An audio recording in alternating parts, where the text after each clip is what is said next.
نحمده ونصلي على رسوله الكريم اما بعد فاعوذ بالله من الشیطان الرجیم بسم اللہ الرحمن الرحیم ان الشیطان لکم عدو مبین۔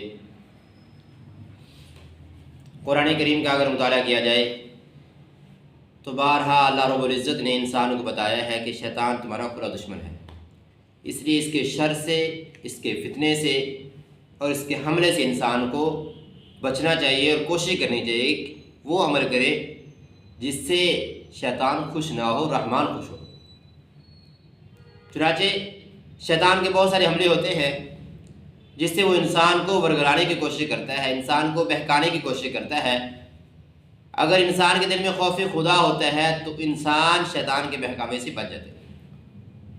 چنانچہ حضرت موسیٰ علیہ السلام کی ایک مرتبہ شیطان سے ملاقات ہو گئی اور شیطان سے کہا کہ اچھا بھائی بتاؤ تم کون ہو؟ تو کہنے لگا میں شیطان ہوں۔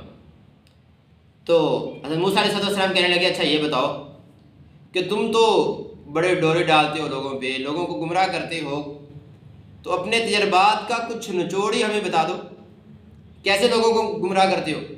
اس نے کہا بڑے تیز ہو، بڑی عجیب بات آپ نے پوچھی ہے، میں اپنے داؤ پیج آپ کو کیسے بتاؤں؟ تو انہوں نے کہا بتا دیں پھر بھی کچھ نہیں ہوتا۔ تو کہنے لگا کہ میرے تجربات کا نچوڑ تین چیزیں ہیں۔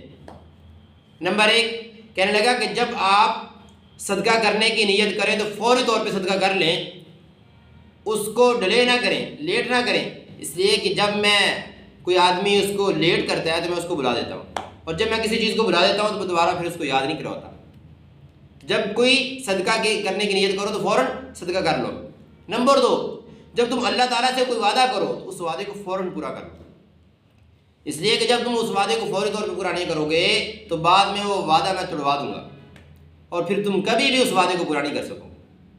اور نمبر تین یہ ہے کہ کبھی بھی تنہائی میں کسی عورت کے ساتھ نہ بیٹھنا، اس لیے کہ جب کوئی مرد کسی عورت کے ساتھ تنہائی میں الگ طور پہ بیٹھتا ہے تو شیطان کہتا ہے کہ میں عورت کے دل میں مرد کی کشش پیدا کر دیتا ہوں اور مرد کے دل میں عورت کی کشش پیدا کرتا ہوں، اس کا نتیجہ کیا ہوتا ہے؟ اس کا نتیجہ گناہ ہوتا ہے، زنا ہوتا ہے۔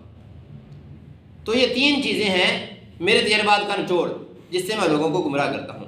تو اس لیے انسان کو چاہیے کہ یہ جو شیطان کے حملے ہیں ان تینوں حملوں سے بچنے کی کوشش کرے۔ اللہ تعالیٰ سے دعا ہے اللہ تعالیٰ ہمارے دل میں خوف خدا پیدا فرمائے اور شیطان کے شر سے محفوظ فرمائے۔